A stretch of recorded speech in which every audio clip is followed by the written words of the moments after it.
हर एक व्यक्ति के जीवन में ऐसा क्यों है? ऐसा इसलिए है क्योंकि हम कहीं न कहीं अपने मन के मैल को, मन के कीचड़ को साफ नहीं रख पाते हैं। यूँ कहें तो उसका सही समाधान नहीं निकाल पाते हैं।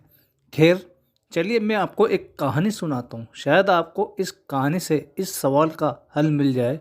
तो चलिए कहानी को शुरू करते हैं। बहुत समय पहले की बात है। एक बहुत गरीब इंसान था। उसके साथ उसकी पत्नी और दो छोटे छोटे बच्चे भी थे। उस व्यक्ति को अपने परिवार का पालन पोषण करना बहुत कठिन हो गया था। उसका दिमाग काम नहीं करता था और मन भी अशांत रहने लगा। तभी उसने अपना घर छोड़ने का फैसला लिया। एक रात जब उसकी पत्नी और दोनों बच्चे सो रहे थे तो वो चुपचाप घर से चला गया। रात में बिना किसी मंजिल के वह आदमी चलता रहा।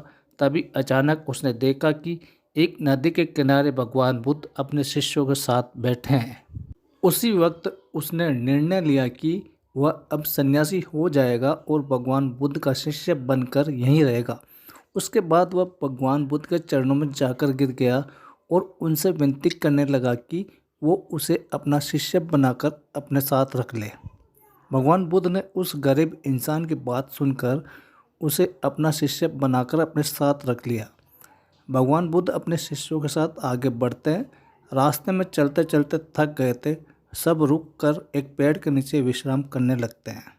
तभी भगवान बुद्ध को गर्मी के मारे बहुत तेज प्यास लगने लगी।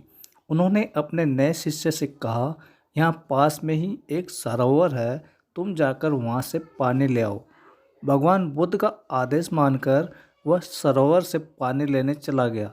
जब वह सरोवर के पास पहुँचा तो उसने देखा कि कुछ जंगली जानवर सरोवर में उधम मचा रहे हैं।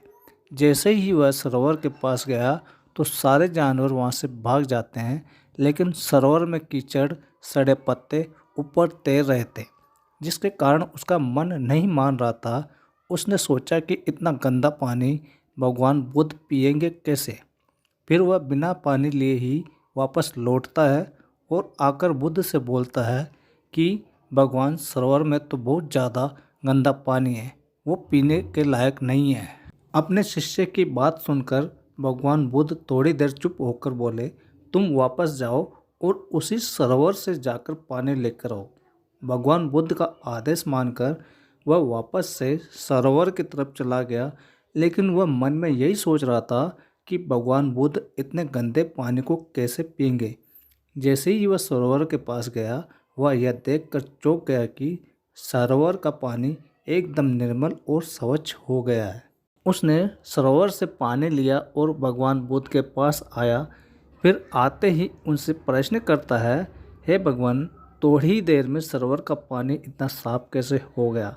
फिर बुद्ध ने उसे समझाते हुए कहा, जब जानवर पानी में उधम मचाए हुए थे तब सरोवर का कीचड़ उभर आया हुआ था, लेकिन कुछ देर शांत रहने पर कीचड़ फिर से नीचे बैठ गया और पानी पहले जैसे फिर से निर्मल और स्वच्छ हो गया। ठीक इसी तरह से हमारे मन की स्थिति भी ऐसी ही होती है।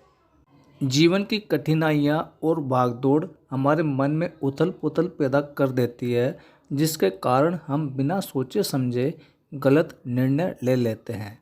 लेकिन कोई भी निर्णय लेने से पहले अगर हम अपने मन को शांत रखें और धैर्यपूर्वक बैठकर सोचें तो हमारे मन की वो उथल पुथल भी पानी के कीचड़ की तरह नीचे बैठ जाती है और तब हम जो भी निर्णय लेते हैं वो हमेशा सही होता है। इसलिए बुरे समय में इंसान को अपना धीरज नहीं खोना चाहिए। गौतम बुद्ध की ये बातें सुनकर उसका दिमाग खुल जाता है और वह जब शांति से बैठकर सोचता है तो उसे अपनी ही गलती नज़र आती है। फिर उसे समझ में आता है कि उसने अपना घर छोड़ने का गलत निर्णय लिया था। फिर वह भगवान बुद्ध के चरण स्पर्श करके उनसे आज्ञा लेकर अपने घर की ओर वापस चला जाता है। दोस्तों, इस कहानी से हमें यह सीख मिलती है कि समय के साथ साथ हर एक इंसान की ज़रूरतें बढ़ती जाती है। हो सकता है कि किसी की ज़रूरत कम हो या किसी की ज़रूरत ज़्यादा हो, लेकिन हमें उन ज़रूरतों को पूरा करने के लिए मेहनत तो करनी ही पड़ती है।